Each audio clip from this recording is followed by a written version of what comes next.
വിഴിഞ്ഞം തുറമുഖത്തിന്റെ ഓഹരി കൈമാറ്റവുമായി ബന്ധപ്പെട്ട വിവാദങ്ങളിൽ പ്രതികരണവുമായി ശശി തരൂർ MP. സർക്കാർ അനുമതിയില്ലാതെ ഓഹരി കൈമാറ്റം നടക്കില്ലെന്നാണ് തന്റെ അറിവ്. ഈ നടപടിക്രമം നടക്കട്ടെ എന്നാണ് തന്റെ നിലപാട്. തുറമുഖത്തിന്റെ വളർച്ചയാണ് ആവശ്യം, പക്ഷേ നിയമങ്ങൾ പാലിച്ചു വേണം എല്ലാം. ആരും അദാനിയെ എതിർക്കുന്നില്ല. വിഷയത്തിൽ പഠിച്ചിട്ട് സർക്കാർ തീരുമാനമെടുക്കുമെന്നും ശശി തരൂർ പറഞ്ഞു.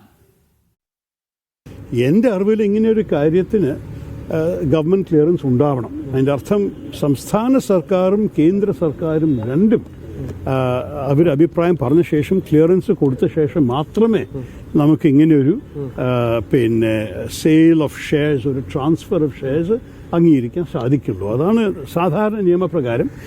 അതന്നെ ഇപ്പോഴും ശ്രീ പിണറായി വിജയനും ശ്രീ VD സതീശൻ രണ്ടാളും പറഞ്ഞിരിക്കുന്നത് തന്നെയാണ്. രണ്ട് കാര്യം മനസ്സിലാക്കണം. സംസ്ഥാനമാണ് ഭൂമി കൊടുത്തിരിക്കുന്നത്. അതിനർത്ഥം നമുക്കൊരു വെസ്റ്റഡ് ഇൻട്രസ്റ്റ് ഉണ്ട് ഇതിൽ. രണ്ടാമത്തത്, നമ്മൾ ഈ തുറമുഖം കെട്ടുമ്പോൾ നമ്മളുടെ ഉദ്ദേശമായിരുന്നത് എല്ലാ ഷിപ്പിംഗ് കമ്പനീസും അതിനെ ഉപയോഗിക്കണം. ഭാവിയിൽ ഈ MSC കപ്പൽ തന്നെ വരുന്ന നിർബന്ധം ഉണ്ടാകാൻ പാടില്ല. ഇതൊരു